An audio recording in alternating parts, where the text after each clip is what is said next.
हे राम, जीवन समझना इतना आसान है क्या?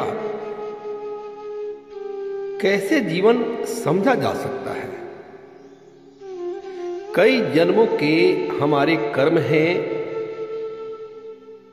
कई जन्मों के हमारे पुण्य और पाप हैं। हमें जो जस प्राप्त होती है, हमें जो भौतिक सुख समृद्धि प्राप्त होती है, धन प्राप्त होता है, स्वर्ग प्राप्त होता है,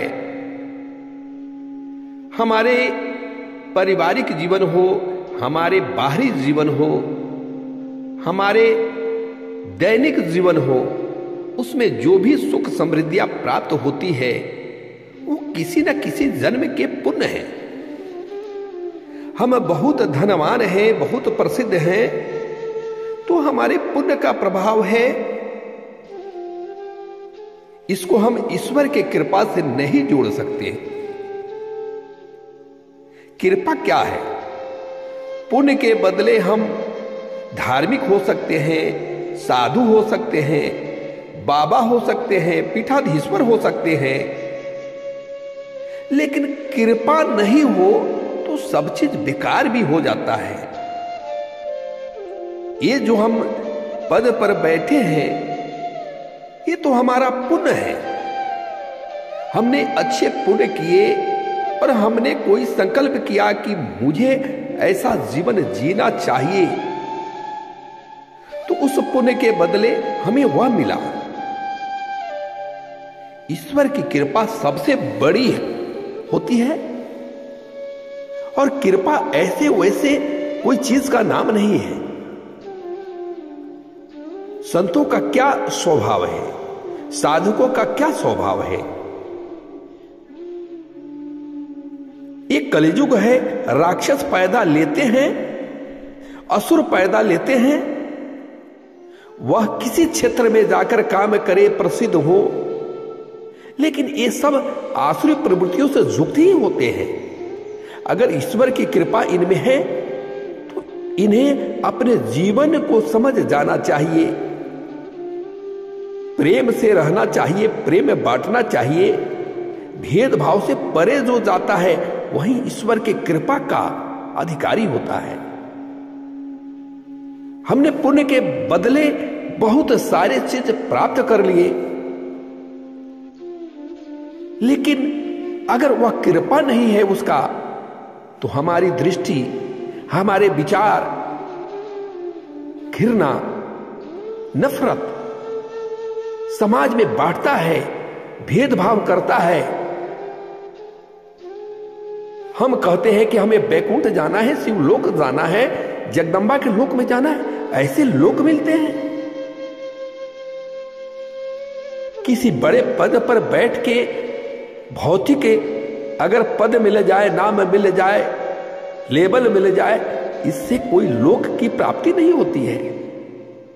उस परम लोक में जाने के लिए ईश्वर की कृपा चाहिए, और जब ईश्वर की कृपा मिलती है तो हम में सद्बुद्धि आती है, हमें प्रेम आता है, हमें करुणा आती है, हमें दया आती है, हमारा ईर्ष्या का नाश होता है, हमारे अहम का नाश होता है। कौन है जो इसके बिना किसी ईश्वर के लोक में जा पाया है? बार बार आना है, जाना है, नए प्रारब्ध बनते हैं, पिछले पुण्य का नाश हो जाता है, नए प्रारब्ध बनते हैं, पिछले पापों का नाश हो जाता है।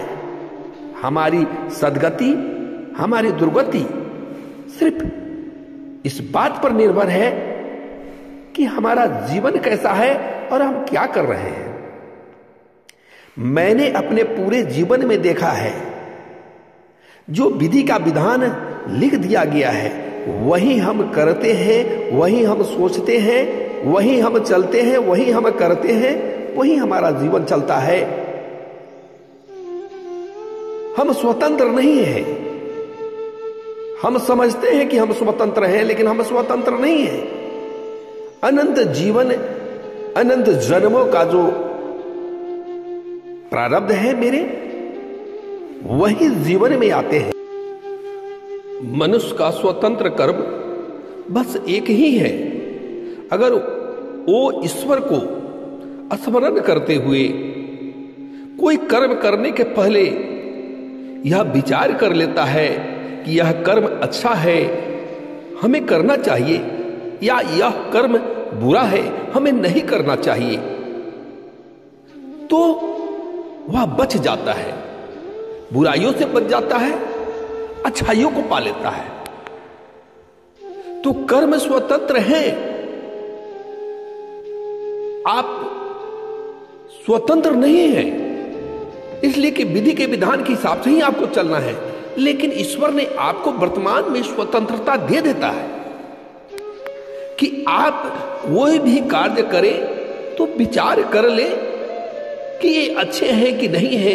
मनुष्य का कर्तव्य क्या है? मानव एक उत्कृष्ट जीव है, एक चेतना से रमा हुआ जीव है, एक देव समतुल्य जीव है। चाहे तो देव बन जाए, चाहे तो दानव बन जाए। तो बस आप अपने कर्म पर विचार करना सीखें, और पुण्य के बदले में कभी कभी भक्ति प्राप्त हो जाती है। जब भक्ति प्राप्त हो जाती है, कोई किसी जन्म में पुण्य करते हुए अगर रोता है, तड़पता है कि आप कृपा करो प्रभु, तो भक्ति के साथ वह कृपा प्राप्त होती है। और जब कृपा प्राप्त होती है तो ईश्वर के अधीन वह जीव होता है, वह मनुष्य होता है, और उसका कभी भी पतन नहीं हो सकता है। इसीलिए परम संतों का पतन होने का सवाल ही नहीं है, वो तो दूसरे को मुक्त करते हैं।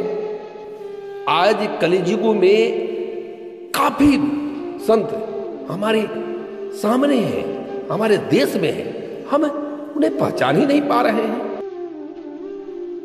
आज मैं देख रहा हूं सनातन धर्म के नाम पर जितनी विकृतियां फैल रही है, सब अधिकारी बन गए हैं। जरा भागवत पुराण देखिए और सब ग्रंथ देखिए, उसमें क्या लिखा हुआ है। कलियुग का प्रभाव है। संत किसको कहते हैं? संत नीम करेली बाबा, मां आनंदमयी, रामकृष्ण परमहंस हैं, वामा खेपा हैं। आज तो ऐसे भी मूर्ख इस दुनिया में धार्मिक क्षेत्र में हैं जो रामकृष्ण परमहंस के बारे में भी अपमानजनक शब्द का प्रयोग करते हैं, जो नीम करेली बाबा के बारे में, जो अच्छे संतों के बारे में भी भेदभाव, घृणा फैलाते हैं। और इसके परिणाम वो अपने प्रारब्ध को भोगते हुए वो अधोगति को प्राप्त हो रहे हैं। उन्हें पता नहीं है कि आज जो उनका जस है, उनकी प्रसिद्धि है, उनका धन है, उनका ऐश्वर्य है, वह ईश्वरीय कृपा से नहीं है, वह उनके पिछले जन्म के पुण्य कोष है जो खर्च हो रहे हैं।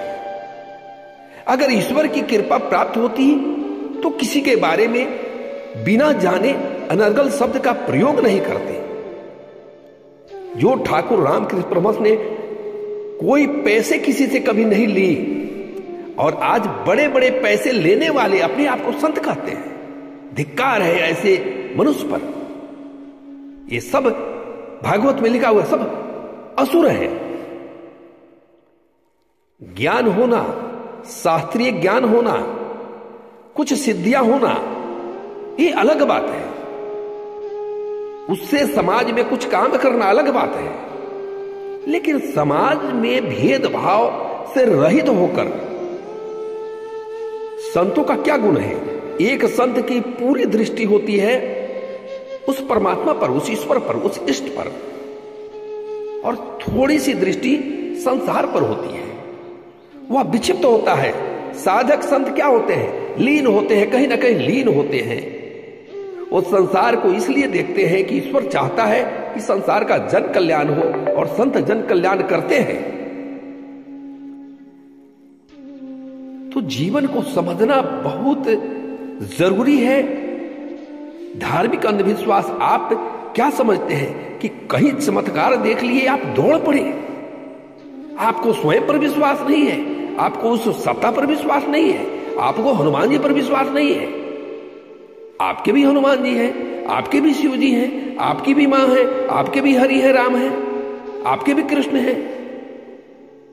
तो आपको खुद पर विश्वास नहीं है, उस बाबा के पास जाइए, उस संत के पास जाइए जो बिना भेदभाव का प्रेम बांटता हो, नाम बांटता हो, एक संस्कृति देता है, एक संस्कार देता हो, घृणा नहीं फैलाता है। ये सब पैसे का बहुत बड़ा इस कलयुग में अभी ट्रेंड चला हुआ है। इसमें बड़े बड़े संतों का अपमान होता है, शिरडी के साईं बाबा का अपमान होता है, रामकृष्ण परमहंस का अपमान होता है। ये बड़े बड़े संत के बारे में अनर्गल सब बोलते हैं। इतने बड़े बड़े ज्ञानी जो आए हैं सब सनातन धर्म को बर्बाद कर रहे हैं। हम आप समझते हैं कि सनातन धर्म आबाद होने जा रहा है। मेरी बात ध्यान से सुनिएगा, आने वाले 10-20 वर्ष याद रखिएगा मेरी बात को। ये सनातन धर्म का सम्मान करने नहीं आए हैं, ये सनातन धर्म को बर्बाद करने आए हैं। भले इनको पता नहीं है, ये अपने आप को सनातनी कहते हैं और इसमें सारे दोष इन्हीं का नहीं है, हम आपका भी है, हम सबका है।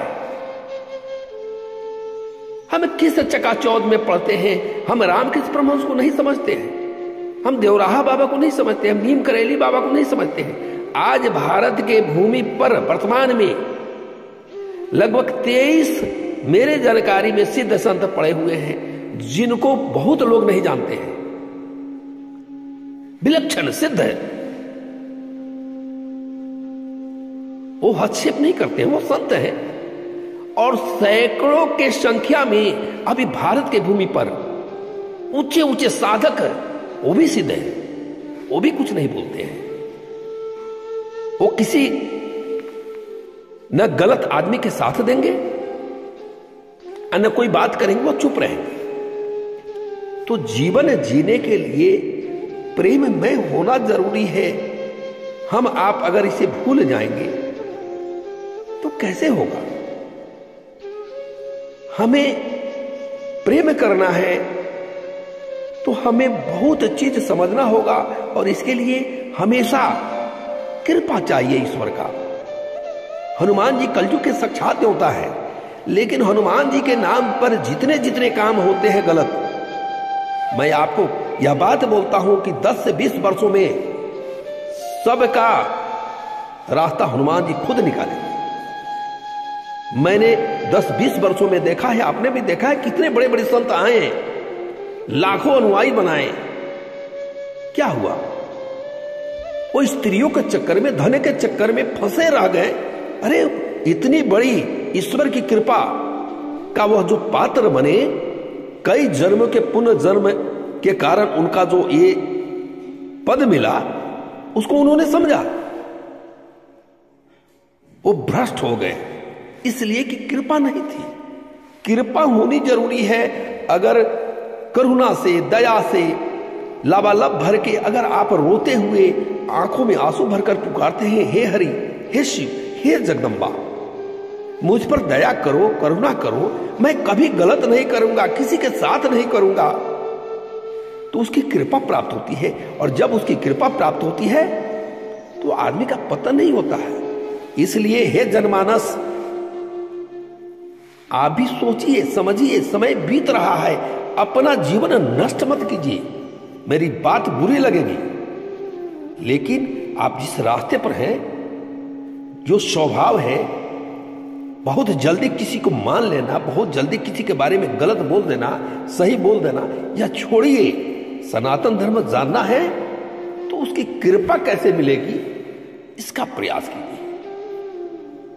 इसी के साथ मैं आपको बार बार आगाह कर रहा हूं कि विकट समय है, कलयुग का विकट समय है। आप इन प्रपंचों में मत पड़िए। ये सारे लोग पैसे के पीछे पड़े हुए हैं, इनको अपनी फिक्र है, ये बर्बाद कर रहे हैं हमारे संस्कृति को, हमारे सनातन धर्म को। ये भेदभाव, नफरत फैला के मार काट कराना चाहते हैं ये हमारे देश में। ये हमारा आत्मिक विकास नहीं करेंगे, हमारा आत्मिक नाश कर देंगे, हमारी बुद्धि भ्रष्ट कर देंगे। फिर भी मेरी बात अगर समझ में नहीं आई तो मैं ही गलत। इसी के साथ आपका कल्याण हो। यही ईश्वर से प्रार्थना है। नमस्कार।